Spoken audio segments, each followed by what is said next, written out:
Hey, how's it going? Good, how are you? Good. I'm feeling like maybe 3:45 was a little bit too early, honestly, but we for the last two events that we had, for some reason, we had crazy tech issues Oh where no. the host couldn't get in properly, like to the tune of like delaying the event by like a half hour. So I was Oh like, wow. I don't want that to happen this time. But of course, go figure. Just works right away.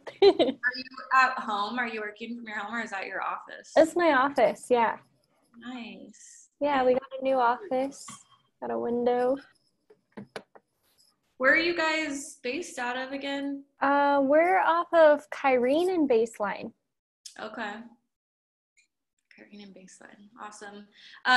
So Vanessa, did you meet Vanessa on her team? I don't think so. Okay. Well, you probably will meet her. She's amazing. But anyhow, she texted early this morning, all excited because she saw Good Morning America covered like some of our virtual Pride events, and this was Oh one of them, wow. by the way. Okay. I mean, it's like a intro with like a list of events. It wasn't like a spotlight, but Yeah. between yesterday and today, there were like 30 more people that registered. Oh wow. Okay. Yeah. So I was wondering on your agenda, Yeah. one, I imagine we'll start with some sort of like disclaimer verbiage. Yeah. I'll probably just say something. Cool. Like, I just want to make sure that you, and I know Jamie was particular about that, rightfully so. Yeah. And then for the check-in, are you thinking about just like dropping something in the, like have people drop like a mood check-in in the chat? Or it's hard to tell because honestly, we've had tons of people register for an event before, and then who actually shows up is like, But I was just wondering what you were thinking with that format. Yeah, I just didn't know if I should acknowledge, like, how's everyone holding up with everything going on? And Yeah. I don't know if people, cool if you wanted to make it interactive, to say like drop a word about how you're feeling in the chat or something. Yeah. Or I could do, right, people are going to be from all over, or yeah, like drop in the chat where you're joining us from. Yeah, you could do that. Maybe it's a drop in the chat where you're joining us from in one word about how you're feeling. Okay. I like that check-in. If you're okay. With it. Yeah, because then it's like brief. Yeah. We're not like opening up a bunch of trauma and stuff. And it's just like right there, it's one word, and like, yeah. Yeah, I think that'll be like the biggest thing I'm interested in, because I know Vanessa and Sandra lead up our advocate community, and Vanessa said, is there going to be like a time for a Q&A? Because I had an advocate ask if they will have a chance to ask a question. And I said, I'm really not sure, but I'm sure if there is, that Mindy will like basically either say like, if you have questions throughout, maybe drop them in the chat, and then you can open up a Q&A and answer the ones you want to. Yeah. I've seen that done a lot to just kind of protect the live environment. I don't know how familiar you are with Zoom, so. I mean, I run therapy groups from Zoom, but that's about it. Then you're great to go. You just tell me like, I got this. As far as like a bunch of random people about a topic, I haven't done. I think you'll find though, what I'm expecting, we'll see if it's on target, but I think we're going to have a lot of our advocates is going to be like the majority core of this. And our advocates, like, they're awesome. Like they get everything. Cool. It's the like, who knows who came through from Good Morning America type thing where you're like, yeah. Okay. We'll just have to protect the space. Anyway, if this works, I'm good. If you have something to do till 4, if you want to hop back in, or. No, I'm fine. Okay. Yeah, if you have something to do, feel free to do it. It's been a great, the craziest week of our existence in this last week and a half, which I wasn't quite expecting, but from all matters, like us just reflecting on like work that we need to do regarding diversity internally and racial equity, like workshops, and we're reading all kinds of books and doing all kinds of stuff and connecting with other people. So that's been really good, but I don't think any of us realized that with all of these protests, people are like wearing our shirts and seeing them out more. Yeah. And this last week has been like across the board the craziest. Craziest week for us. And on top of it, I've been sick all week. That's my no. Yeah. That's the worst. It's been interesting. It's been good. All of it is like we're super empowered and like it's been really amazing, but it's hard to see also all the calamity and chaos and the arguments and all of that stuff come out of it too. Yeah, that's a lot of emotional energy for sure. Yeah, so it's interesting because when we first set that up, I know we were talking about like, is the world going to be like back open? Is it gonna, like, are we going to need to talk about that? And now it's like, man. If we only knew. Right? What do you to talk about? Numbers seem to only be getting worse. Yeah. Yeah. And then the other thing I wanted to ask you is, so I didn't get a chance to respond to your email about your hourly, but I saw it. And so I think what I'd love to do is like, if you're up for it, seeing how this goes, and we always send a survey out after our virtual events just to get feedback on like that sort of thing. But if we're seeing like a desire to keep this thing going, would you be interested in that? Maybe. Like one a month? It depends on like time and stuff. Right now is just really, really busy. Yeah. And the other thing that we've like pledged to do is like anytime we're asked to speak at an event or something, like if there are no people of color, we've like pledged to pull out or to offer the space. So I almost want to say like probably find like a queer Black therapist. Do you know anyone? I don't, but if you look on Psychology Today, you could find people. Okay. I'll look on there because that was going to be my other question because I don't know if you saw the match thing that we've got going on right now, but we're matching up to $5,000 in donations to Black-led nonprofits and nonprofits and racial equity work. Very cool. So one of my things was going to be if you did want to do it and you wanted to donate the fee to like a nonprofit. Yeah. So we'll see how it goes, and then like I'm sure we can find someone. Yeah, that would might even be better, you know. Yeah. Or we could both do it, or whatever. That would be awesome. Yeah. I'm gonna leave Dallas in the waiting room for a minute. Okay. We're starting to get people in the waiting room. Okay, cool.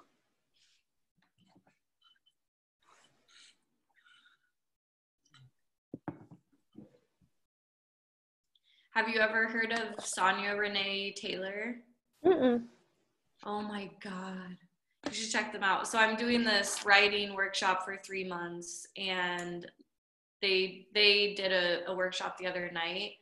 They're a Black, queer, neurodivergent individual who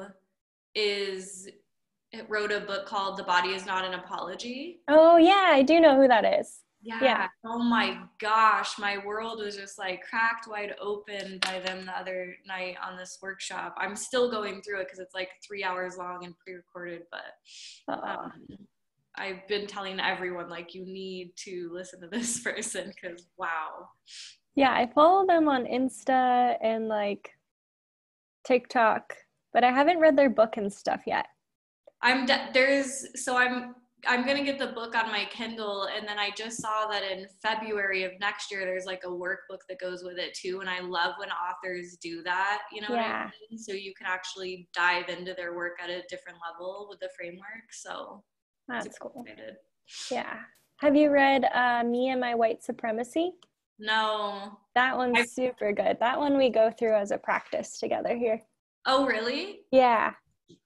Yeah, we just put together yesterday a whole group of books that we're going to be ordering and passing around through all of us. Nice. So I'll add that to the list. Yeah, that one's really good. I think it might actually be on there from someone else, but.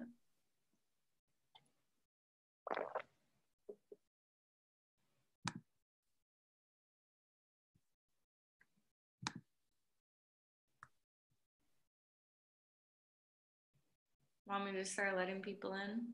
Sure. How many do we have? Well, it's weird because it's saying, yeah, it shows 2 are in there now.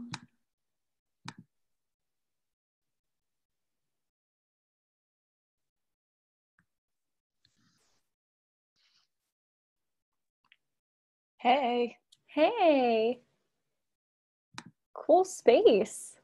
Oh, thanks. This is my virtual Pride Month setup. I just have it like permanently like all set up and ready to just sit down and be on all the Zoom calls and virtual events. Super cool.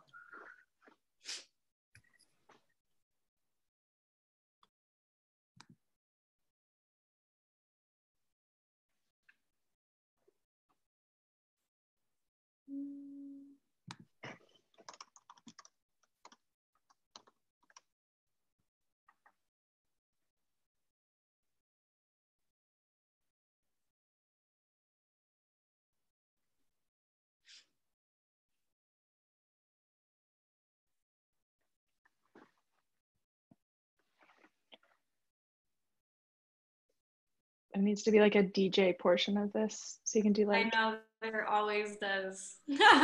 waiting room music.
Beck, I love how you disappeared only to come back in an Only Human shirt. You're so cute.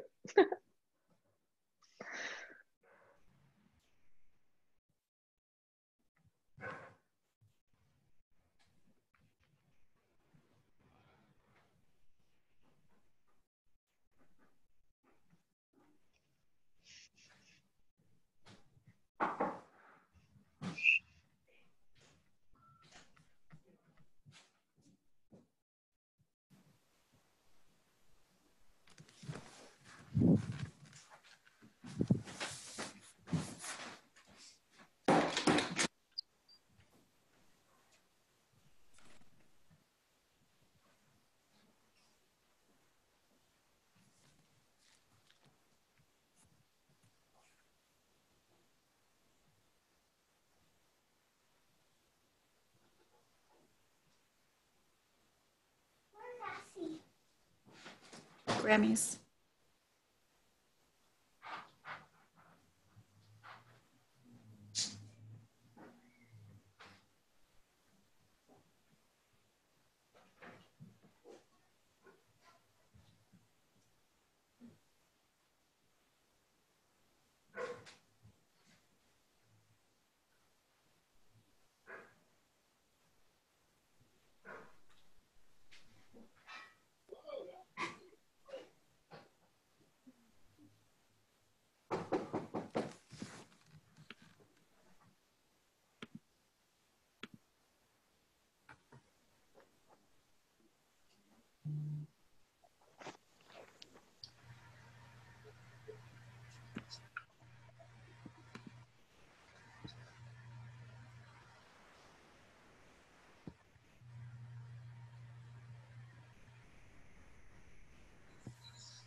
All right, so thanks everyone who is taking the time out of their day-to-day to show up in this space.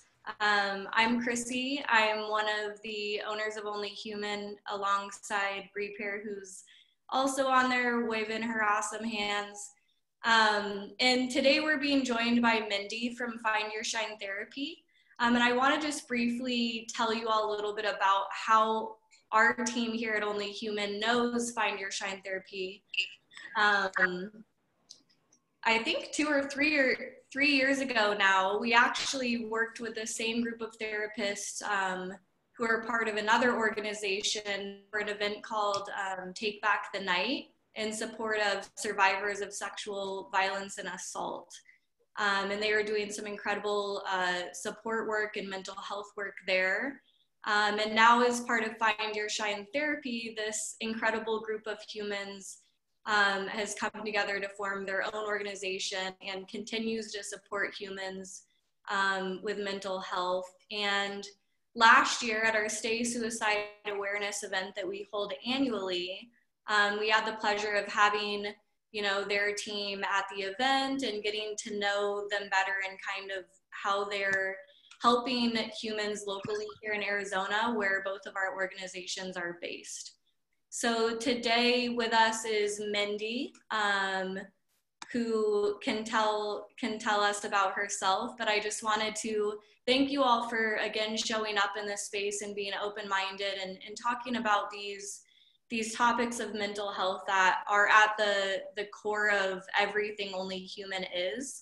And I truly believe that the more work that we do within ourselves, the more we understand ourselves and the world around us and can make the world a better place. So without further ado, I'll hand it over to Mindy, who's the real pro here, and will walk us through what I'm sure is going to be a really insightful session. Hello. I've been waiting to talk, awkwardly staring at everyone, Brady bunching on my screen. So good evening, I'm Mindy, and my pronouns are she, her, or they, them, and I am a queer non-binary therapist here in Tempe, Arizona. And like Chrissy mentioned, I work for Find Your Shine, and I specialize in treating trauma and then issues within the LGBTQ population. So first I like to start off by saying being queer or trans is not a mental health problem. Like, we're awesome. And the problem is with society and the things that we have to face in day-to-day life that cause us to maybe have more anxiety, depression, or maybe need to cope with substances or other things in order to survive. So that's something I'm passionate about. And I'll walk you through some things that are have been helpful for me and my journey, things that have been most helpful for my clients. But I'm not here as a therapist today. So we're not this isn't a therapy group.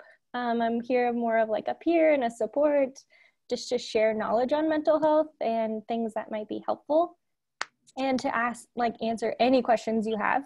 So if you have questions about mental health as I share things, feel free to just drop them in the chat.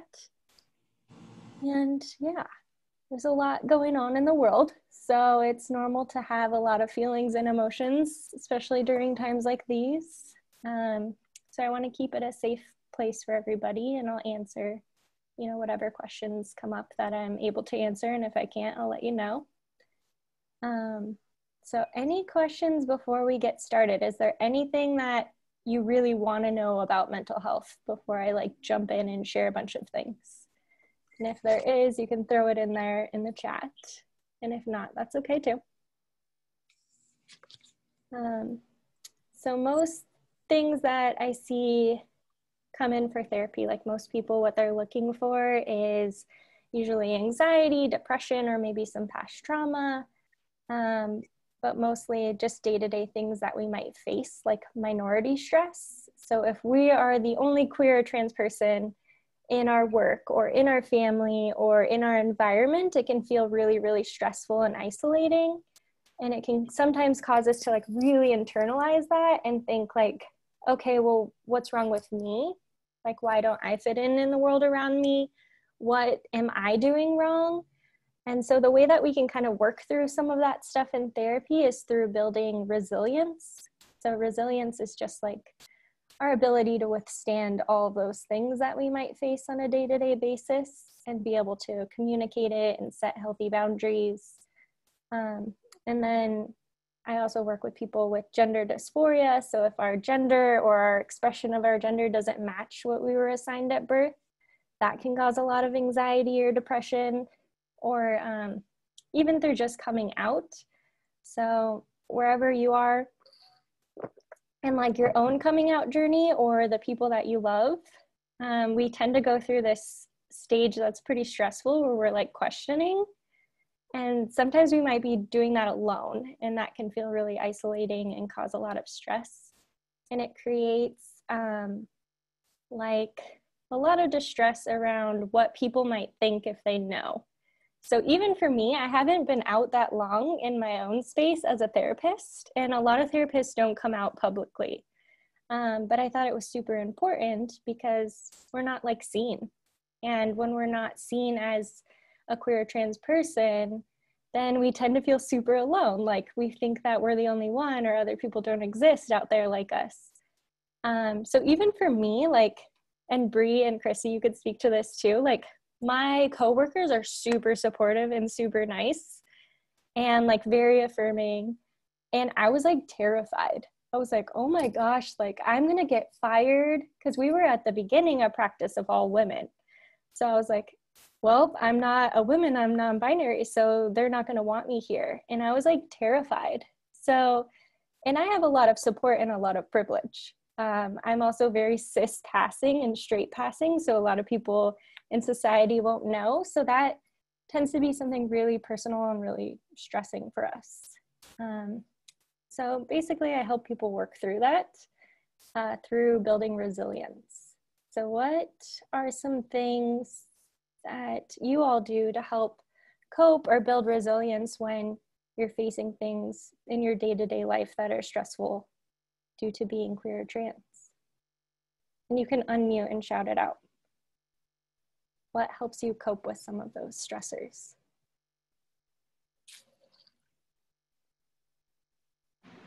Hi, Mindy. It's Danielle. Hey. I don't know if you ever go by Shep, but your last name and my last name are exactly the same and spelled. So just throwing that out there. I would say I really like lean into my people and the people that I kind of go to for everything, and they just kind of support me no matter what. I would say when things get tough, even if I haven't, talked or kept up with people, those are the people that really kind of help me through that. Yeah. How'd you find those people? A lot of work and a lot of vulnerability that is sometimes very much uncomfortable.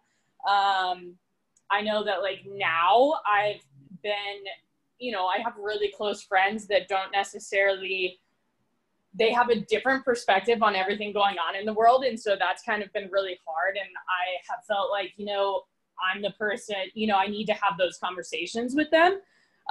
So that's also really terrifying because some of those people are the people that I would go to when other stressors in my life also come up. And so it's kind of like, I don't want to rock the boat in that regard. But yeah, I would say mostly, especially like with the Only Human team, it's that vulnerability, seeking out, people who do have the same like value system that you do. And that you can align in that way was super important. Yeah, excellent. Yep. So it's like that's part of our like questioning coming out too journey of like, okay, who am I and how do I find other people like me? Yep. Or who value the things as me or who can be my ally. Excellent. Anybody else? What are some things you do to help be resilient when you're faced with life stressors? Shep touched on vulnerability, and I think one of my big areas that I constantly work on is just allowing myself to feel the hard situations. Like part of being human is coming up against a mirror of when you have to look at yourself and like make some decisions for how your life is going and how you're showing up and own some of those things. But it's kind of that like whole lean in theory of I'd rather have the conversation, have the courageous conversation, even those ones that we don't want to have. And the more I've leaned into those moments, the more it has built that skill of being able to kind of push through harder times as they come up. Yeah, excellent. And that's exactly what resiliency is. It's like it starts out really hard and really scary. And we have to, of course, like know who's safe and like our safety comes first. But the more we practice it over time, then the more that builds and we can get strength through that. Yeah. I can't remember what, it was a coach of some kind I was listening to once, and he called it the flinch. And it was that moment, like a cold plunge where you're like, oh, I'm going to hesitate, but then you just have to kind of push through. And even something as simple as having a cold plunge each day helps build resilience in that way. Doing a really hard workout builds resilience in another way. So I guess you can also see it as like a habit or a muscle. Yeah, that's worked. Exactly. Yep. I love that because it does feel like that too. So it's our ability to like bounce back when hard times happen. And the best thing about it is once we tap into it and we know how to use it, it's always there. It's just something natural we create within ourselves and with our allies and people around us. And can I do the question real fast? Yeah. It's actually really interesting you just said what you did. Bless you. Thank you. Because so I have a lot of resiliency from just like childhood trauma and stuff like that, growing up and that sort of thing that's helped me understand how to navigate tough situations a lot of the time. But lately what I've started to realize, especially in Only Human and like looking at my social feeds, I've so surrounded myself by, with other humans who are allies or identify who I feel 1,000,000% safe with, that I don't know, like, what will happen the second that I actually am around someone who doesn't accept me as my identity, because I have the luck, I'm privileged to not deal with that on a daily basis like many humans are, right?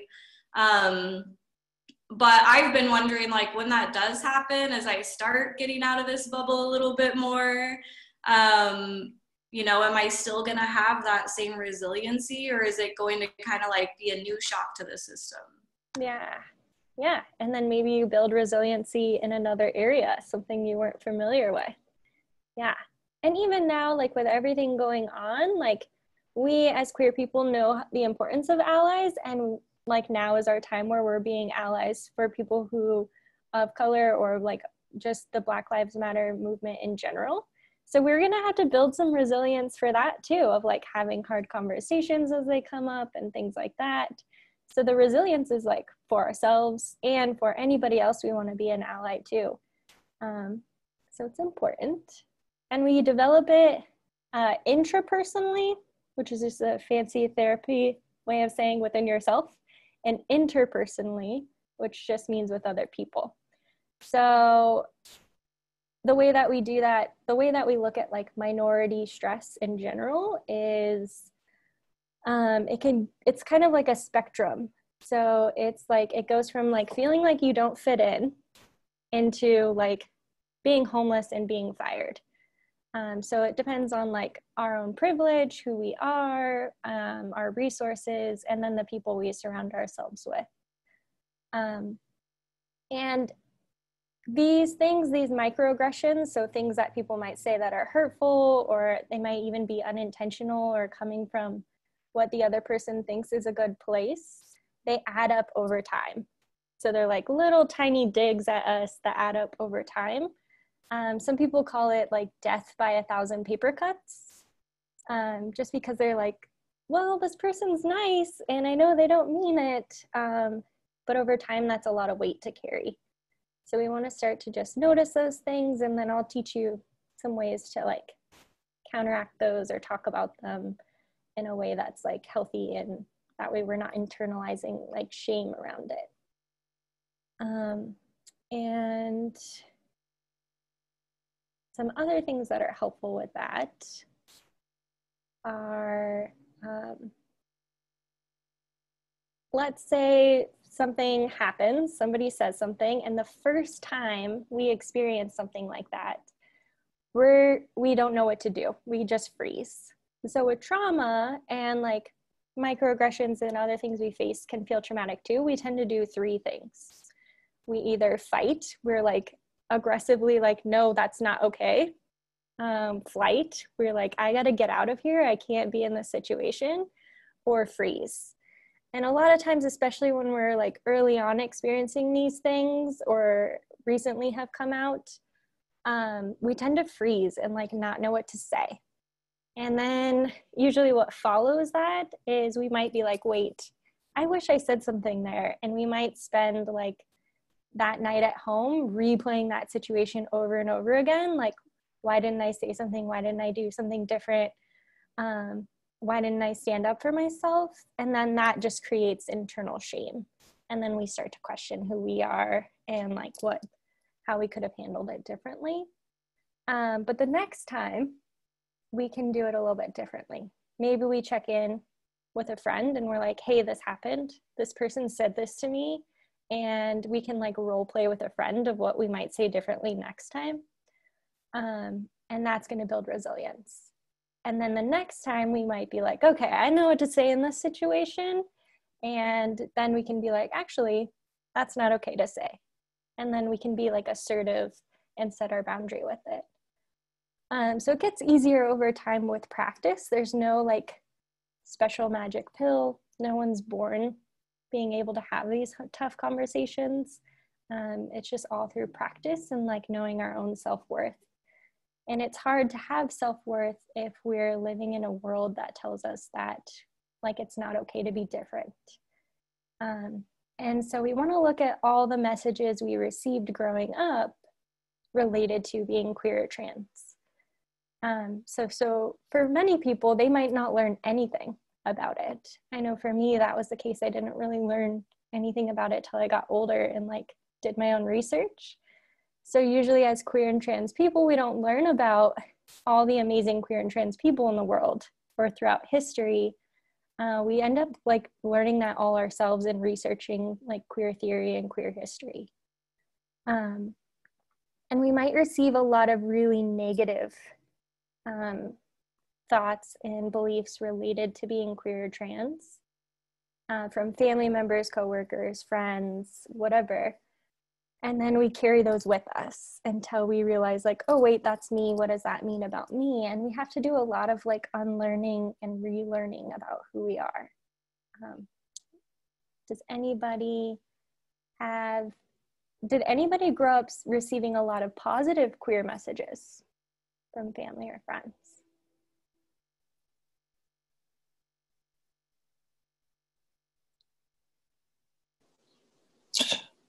No. Yeah. It's Jonathan. Yeah, no, I didn't.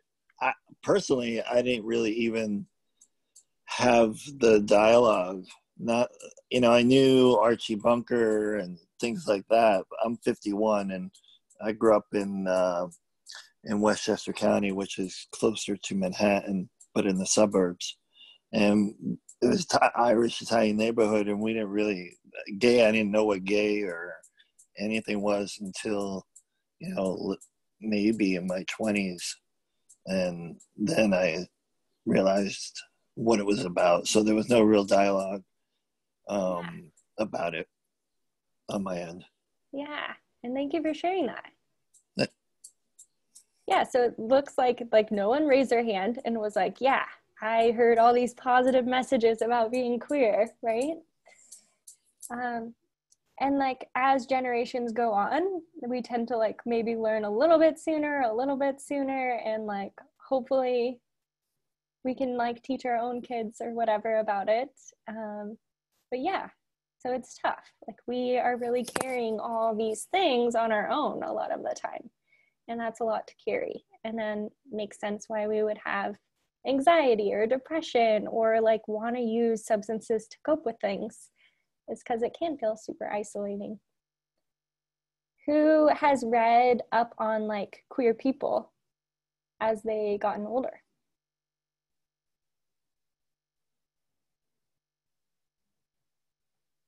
Kinda. Who had like a role model as you started to maybe identify in the queer community of someone who either looked or felt similar to you? Yeah, okay. Yeah, it was a teacher in high school. Yeah. And the thing is like, I didn't, because they can't really tell you, because it's a school setting. But I remember cutting class because that's what I used. And this one teacher, she's like, oh, you should really meet this teacher. She's really nice. I'm like, oh, okay, fine, whatever. And I met with her and I just started talking with her and she started laughing. I'm like, why are you making fun of me? She's like, I'm not making fun of you. I could relate to you. Mm. And because of her, she started like the first club in our school. And then it's like when she left, it wasn't really taken care of. Mm. And I felt like when she left, I kind of like broke down because that's the only teacher I had that was like that. Yeah. So I felt like, oh my gosh, who am I going to relate to now when school starts? Yeah. So How cool did that feel to like be like, wow, someone like me exists and they're a teacher? Yeah, she likes to tease me about it because she's like, oh, you're a teacher now. I was like, that has nothing. Yeah. Oh, I love that. Yeah, just for little kids though. She was high school. But it was weird because, not weird, but I guess it took me by surprise because, it's one thing to have friends, but it's like another, like having like someone in a profession that's always like, filled with authority. Mm-hmm. And it's something they don't talk about because it's not like, oh yeah, well, like, so I felt bad for her because I think she had to like hide it so much because she was a teacher until like kids were starting to like try to bully her and she's like, I gotta leave this school. And I'm like, you're like, but what about me? Take me with you. Yeah, so when she saw me again years later, like recently, she's like, my kid is here, hold on. Aww. Like, I'm not your kid. She's like, you always be my kid, I don't care. Yeah. But I try to write poetry to help me, but it doesn't always work. Yeah. And these are like things that just help in the short term, right? Like there's therapy and like deeper types of trauma therapy. I haven't been to. You haven't? Not in a long, long time. Okay, yeah. So it's kind of, I'm trying to find someone, but it's very difficult now. Yeah. And it's hard to find like a queer therapist or someone who's affirming and knows certain things. Yeah. So we'll talk about that later on too. I'll teach you how to like find people in your area and things like that, because it's super important. Awesome. Yeah, especially on the East Coast. Yeah. Okay. Yeah, I can help you find someone. Awesome. Thank you. Yeah. Does anybody else have a mentor or someone they look up to who's similar to their identity?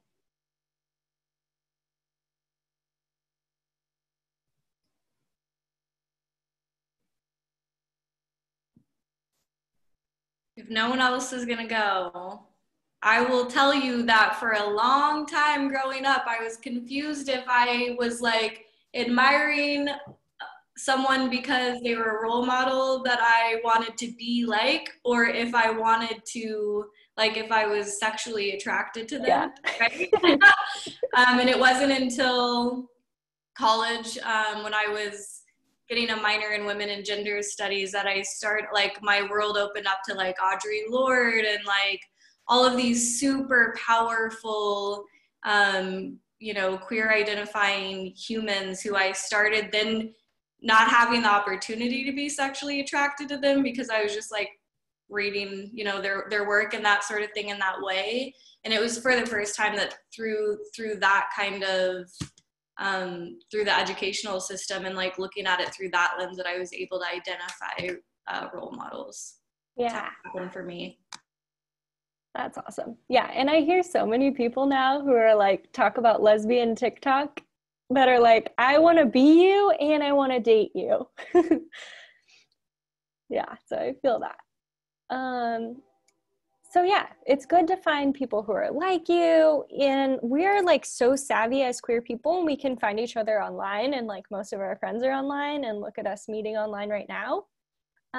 So find your people, find who you are, and that is like a great step to be in and explore and learn about history, and that helps combat a lot of like the misinformation we may have had or no information we had growing up.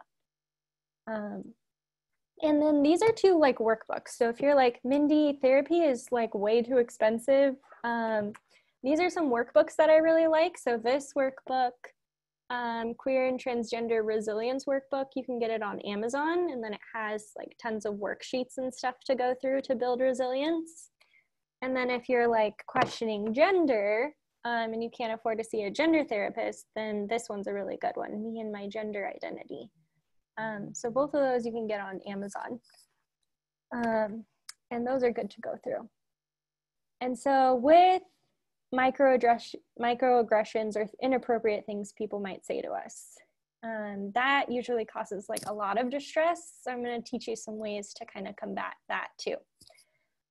So when somebody says something that's hurtful, and we want to do 3 things. So there's 3 steps. 1, we want to name it. We want to be like, okay, that was inappropriate. That was a microaggression. Then we want to validate ourselves. So a lot of times we might invalidate ourselves and be like, I shouldn't be feeling this way. If I was just straight or cis, I wouldn't have to do this, or I'm the problem. And instead, we want to name it like, well, that wasn't appropriate, and then validate our own feelings. So if we're feeling really angry, probably valid because what was said was hurtful. If we're feeling like fear, probably valid because maybe we're in a space where it's not safe. And if we're feeling sad, we might be like, okay, I'm feeling really sad that my best friend just said something really homophobic. So name it, validate it, and then we act. So then we choose what we're gonna do. And like Bree and Chrissy shared, it's like in the beginning, really hard. And then over time, we might like be able to act in a way that's like more effective. So in the beginning, we might shut down and do nothing. And maybe that's a safe place to be for that time. And it's gonna depend on our relationships too. So if someone says something super homophobic or transphobic, that's a stranger, we might not like interact with them in the way that we would a friend. We might just like avoid that person for our safety. If it's a best friend and we really want that friend to come around and be an ally, then first time we might not say anything, but the second time we might want to like try to communicate like, hey, that was inappropriate and here's why. And then hopefully foster relationships where we're all learning and growing, and then trying to communicate in ways that are effective. So I'm going to pull up and share. I think I can share screen. Yeah. Share some things, and then we can talk about some things that maybe have come up for you all. So let's see.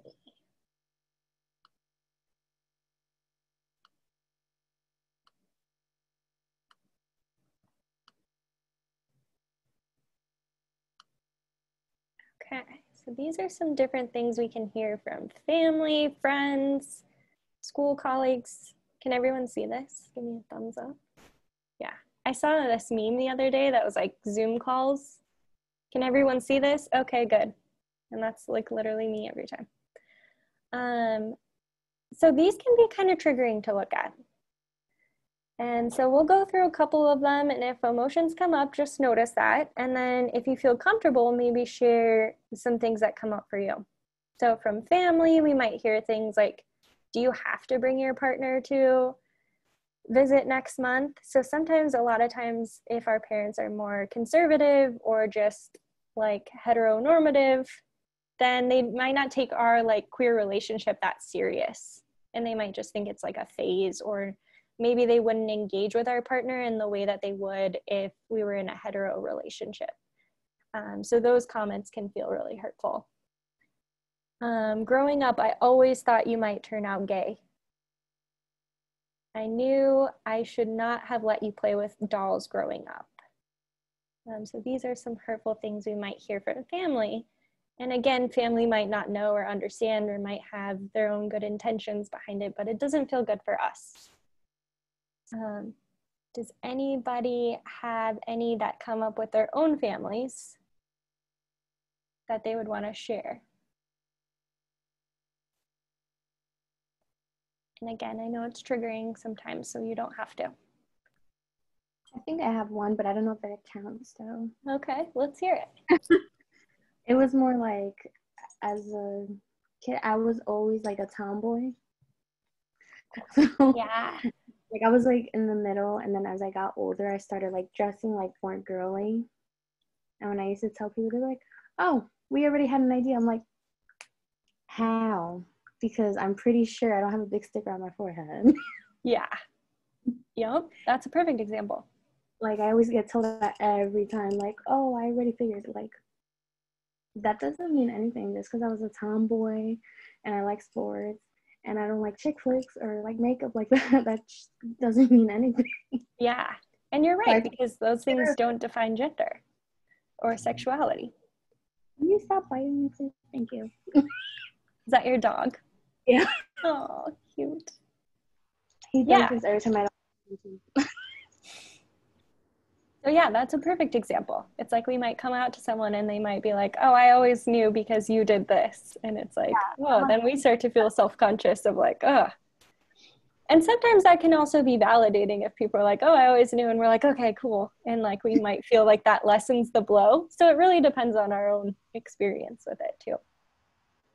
And then with friends, and that friends are really tricky because we like care about our friends, we know they care about us, and then it can be hard to have tough conversations when we're like that actually doesn't feel good and I don't want to lose my friends.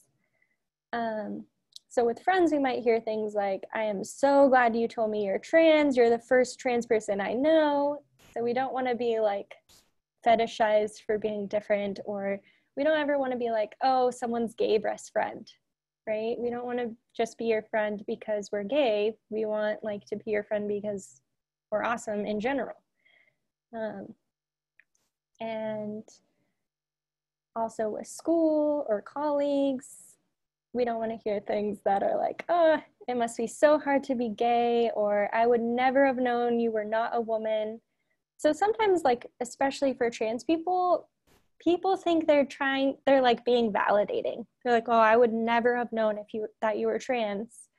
And that really causes a lot of shame and guilt because it forces us to be in a way that society wants us to be. So society wants women to look like women and men to look like men, and trans women to look like women and trans men to look like men, when really we can look however we want and identify however we want. Or for like non-binary people, there's a stereotype that you're like this thin, white, short-haired girl and you look androgynous. It's probably like the stereotype for non-binary people. But you can be non-binary and look however you want. So people don't know that and they're not educated on that. And then in public can be really hard. Who has ever felt uncomfortable in public in a queer relationship, like holding hands, things like that with your partner? Yeah.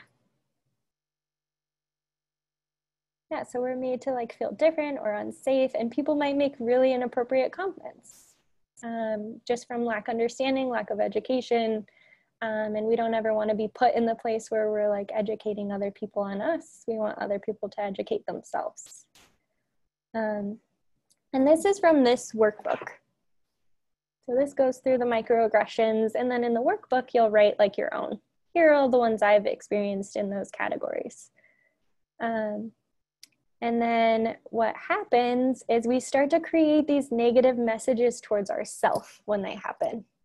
So we question ourselves whether or not what was said was hurtful, rather than like just naming it, validating ourselves, and acting. So we want to flow through like that. So we say things like, did they maybe not mean what they said? Am I being too sensitive? What am I doing in order to make this happen? And how can I get them to stop being biphobic? Things like that. So we place a lot of pressure on ourselves thinking that it's our fault, when really it's like these are actually inappropriate things that people are saying. So how do you all typically handle these things when they come up in your life?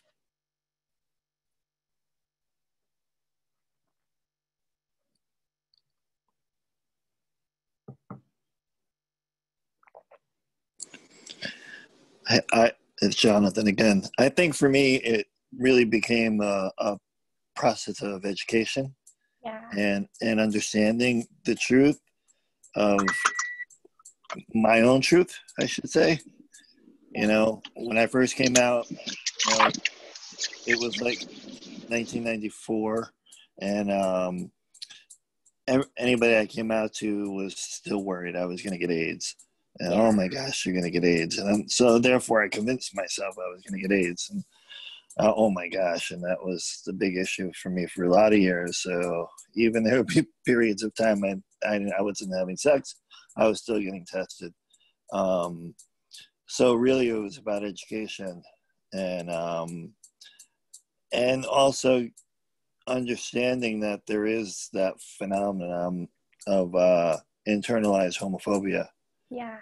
Where we walk around with like that list here in front of us that just comes from us from so many directions, and just trying to sift through and give ourselves permission to identify as who we are. Like for forever I was gay Jonathan, but then later on I became Jonathan who happens to be gay.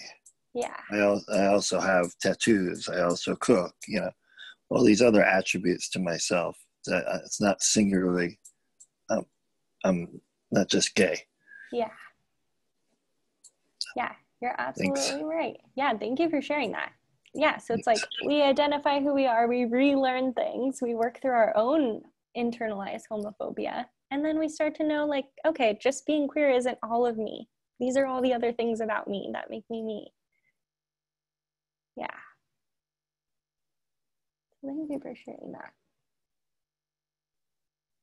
And then, so ways to manage those. So we want to validate our own feelings. And then here are some good action steps. So when you feel capable and ready and safe and you want to communicate like, hey, actually that's not cool, and like educate someone important in your life, you can use statements like these. So when you said blank, that wasn't affirming to who I am as a queer or trans person. When you said blank, you assumed blank about me as a queer or trans person. When you said blank, I felt excluded as a queer or trans person. And that's a big one. So that one I have to educate other therapists and like yoga teachers on, is like just using inclusive language and how that can make people feel excluded. When you said blank, I felt blank as a queer or trans person. So this is helpful just to have in your back pocket as you feel ready to communicate with friends or family of like, hey, not cool. And so once we can do that, so we're naming, validating, acting. So I'll give you one example we can go through together. So a white trans woman is taking the subway to work. As she enters the train and sits in the available seat, her fellow passenger says, "You look just like a woman. How long have you been on hormones?" So the way to combat this, Gina's gonna name it. It was not okay thing to say. And I may not be safe here because this is a stranger and we're on a subway. And then validating our own emotions. So Gina's experiencing anger and fear, rightfully so. And then acting, so the way Gina acts in this way to keep herself safe is knowing like, okay, my medical chart is personal to me and nobody else's business. And she gets to define her own womanhood, nobody else does. And she moves to another seat on the train and then calls a friend to say, hey, this happened to me, because we want that support. So as we like name, validate ourselves, and choose an action, that's going to build our resilience over time through practice. And so now I'll just open it up for any questions that you have for mental health in general. And if you want to ask them privately, you can put them in the chat and I'll respond towards the end.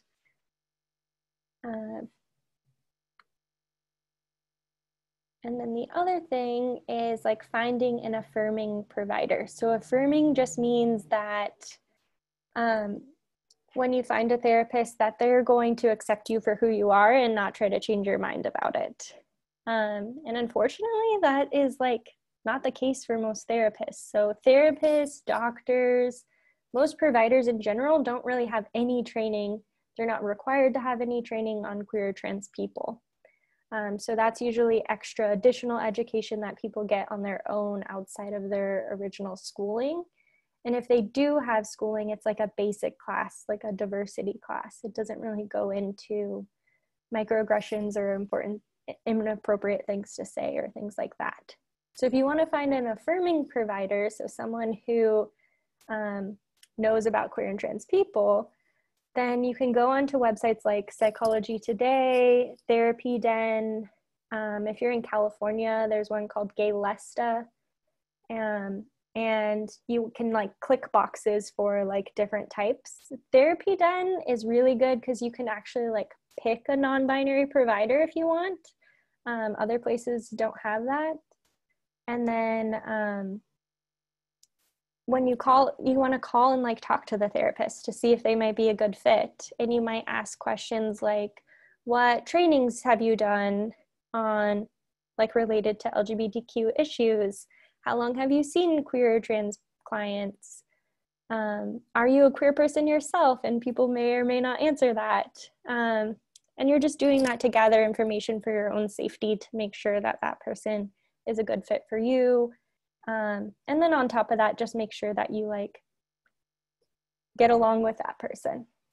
So any questions on that, how to find an affirming provider? Is there any, it doesn't sound like there is, but is there any standardized like training on this available to therapists? Or is it kind of like every therapist, you know, who wants to become affirming just goes on their own self-exploration journey and takes whatever trainings they can find and blends it with their own practice? Yeah, So the tricky thing is like, there is no like actual certification you have to have.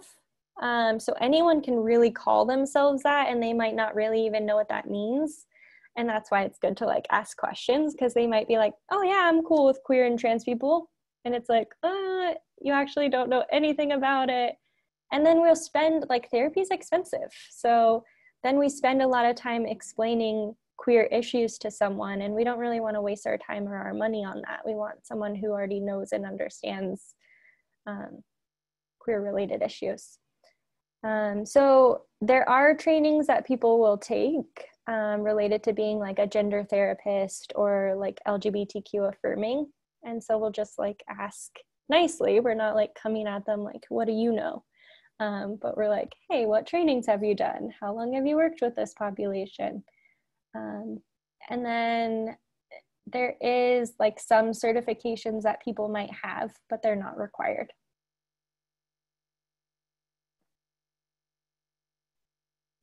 Any other questions?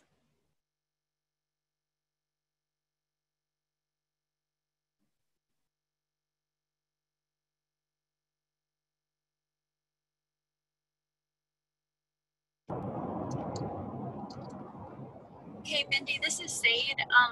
I just have a question for you, kind of concerning therapy. Like, I've been looking for a trauma therapist, but I feel like before I even delve into that, like I want to have something that's even just like mood stabilizing right now, because right now I just have like a lot of stuff going on. Like, what would you recommend, like in your experience, like the kind of therapy to start with? I don't know if that question makes sense, but yeah, no, that does make sense. So you're like, okay, I want to do trauma therapy, but I know like I kind of want to feel more regulated before I like dive deep in. Totally, yeah. Okay, yeah, and that's a great place to start too. So really, like, the more like cognitive based therapies that we might do in the beginning are like CBT, mindfulness, DBT, which is dialectical behavioral therapy. So those type of therapies are good to start with. And then more trauma-based therapies, when you feel ready, are like EMDR, internal family systems, or like somatic experiencing. And so just finding a therapist with those. But anytime you find a trauma therapist in general, they're going to kind of assess where you're at and like listen to where you feel like you're at, and then go based off that. So you shouldn't ever see a trauma therapist who's like, okay, we just met, now tell me all the worst things that ever happened. So that's going to feel too overwhelming for anyone. Yeah. And then what area are you in? I'm in Georgia, so I'm about like maybe 45 minutes north of Atlanta. Okay. Yeah. And you all can email me too. My email, I'll type it in here. Awesome. That way, if you're like, okay, I tried to look at this therapist online, but I'm not sure, can you help me? I can help you find people. Because I am in some groups of people all over the place that are queer therapists. Thank you so much. You're so welcome. Okay, make sure I spelled it right. Okay, so it's Mindy@findyourshinetherapy.com, and I sent it in there if you want to just copy it. Awesome. Thank you so much. You're so welcome. Any other questions?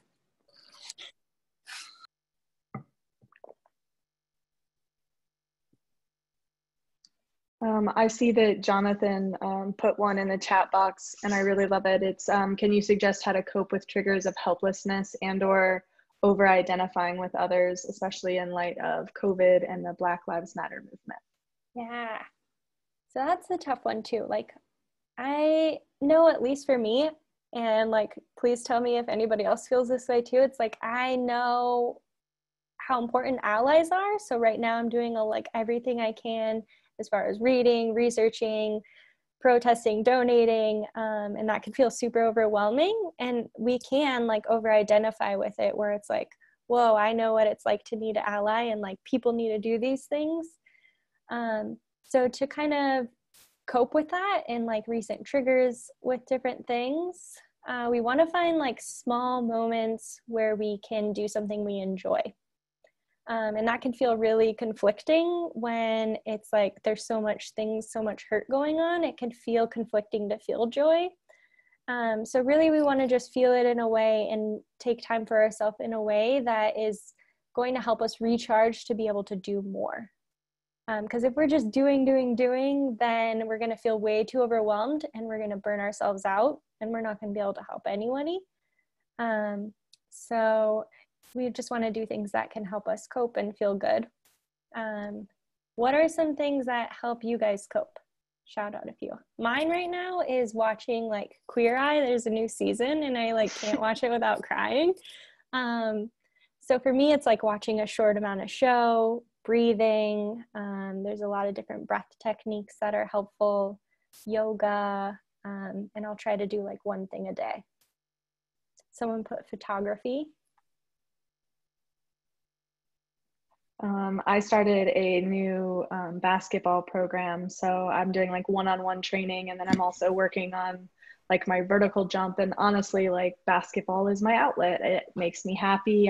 My mind can kind of hit that level of not being too in depth with anything else and really in that moment. So I've committed to new basketball training. I love it. Singing, crafts, turning off my phone. That's a good one, right? It's like if we're taking in too much, it's like, yes, we need to take it all in and learn it and reflect on it, but we need to find the pace that's appropriate and works good for ourselves. We don't like overdo it and hurt ourselves.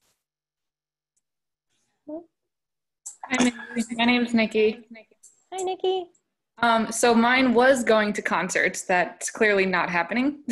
So what I've done, and it sounds kind of silly, but I really enjoy it, is I have started to just watch my old concert videos or look up on YouTube, like live streams from a couple concerts back. And I found that it really helped me because music has always been my safe space and where I go to find my happiness and my joy and my friends.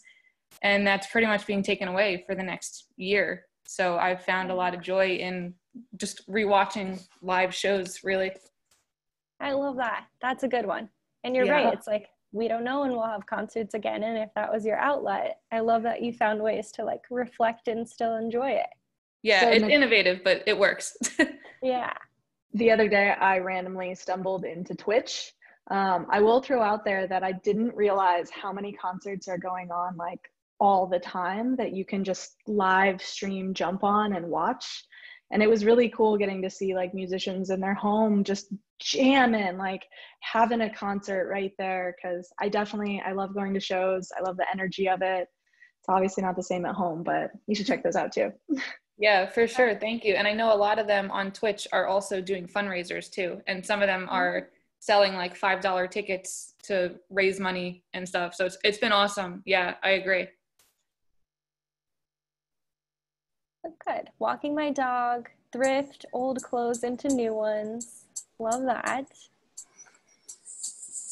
Hey, it's Jonathan again. Yeah.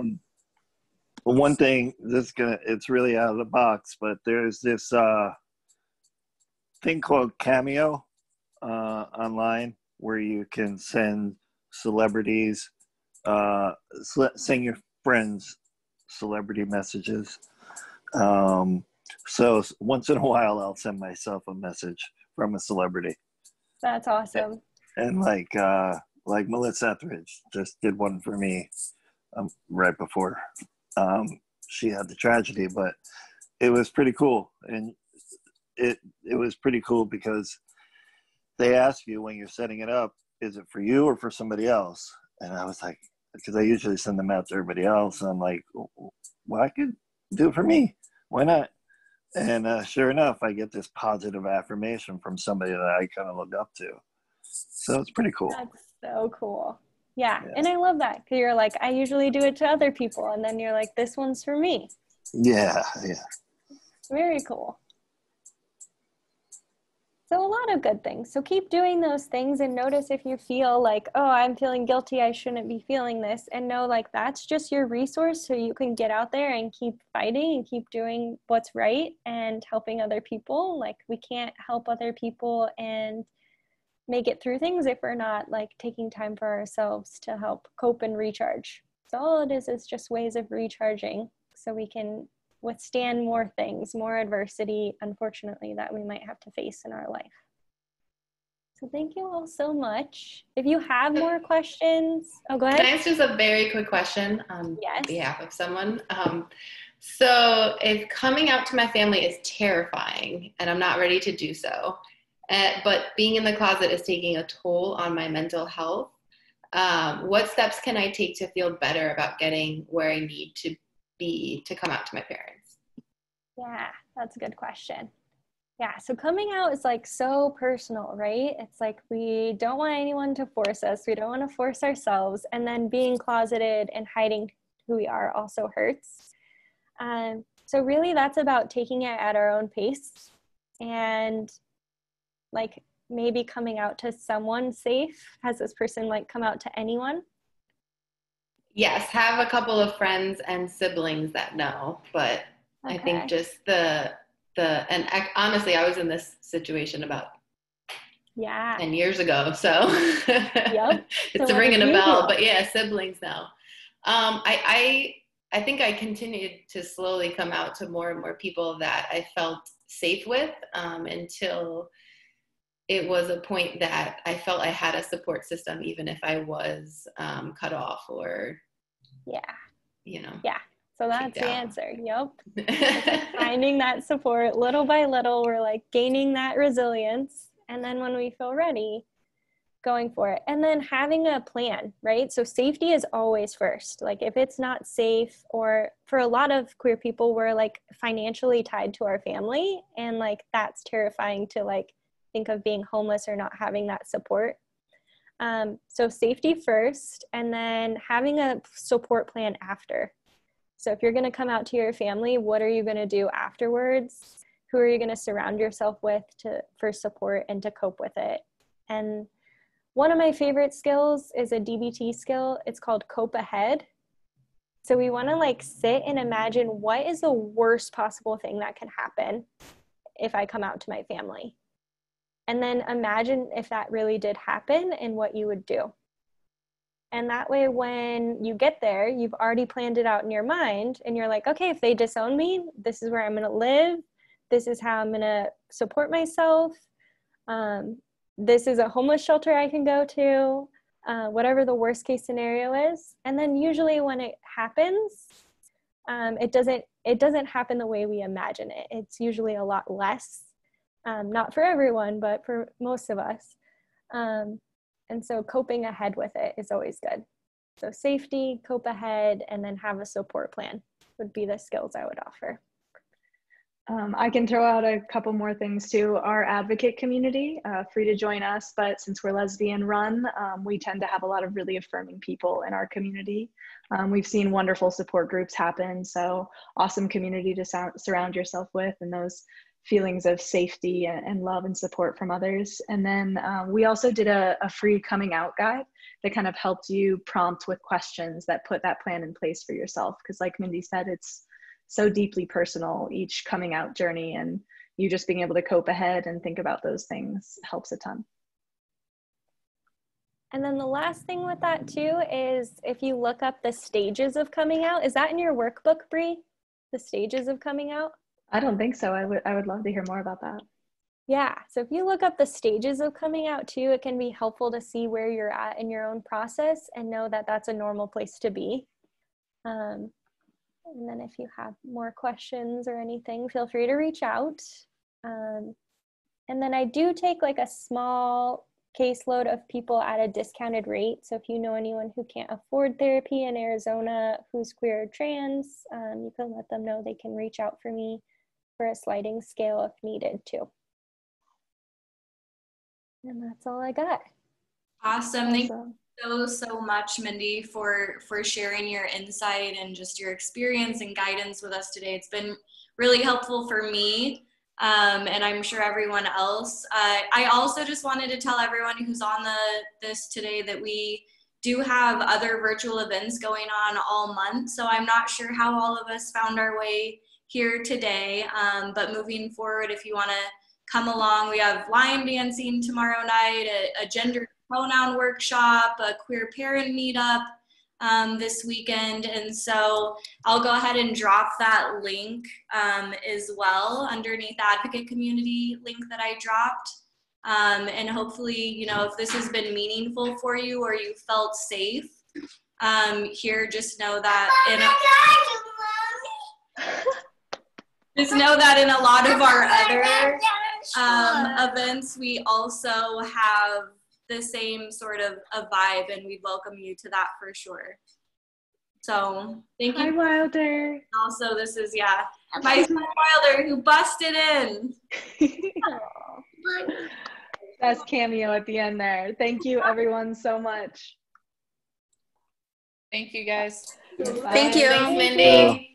You're so welcome. Have a good night. Bye. Bye. Bye. Thank you. Bye.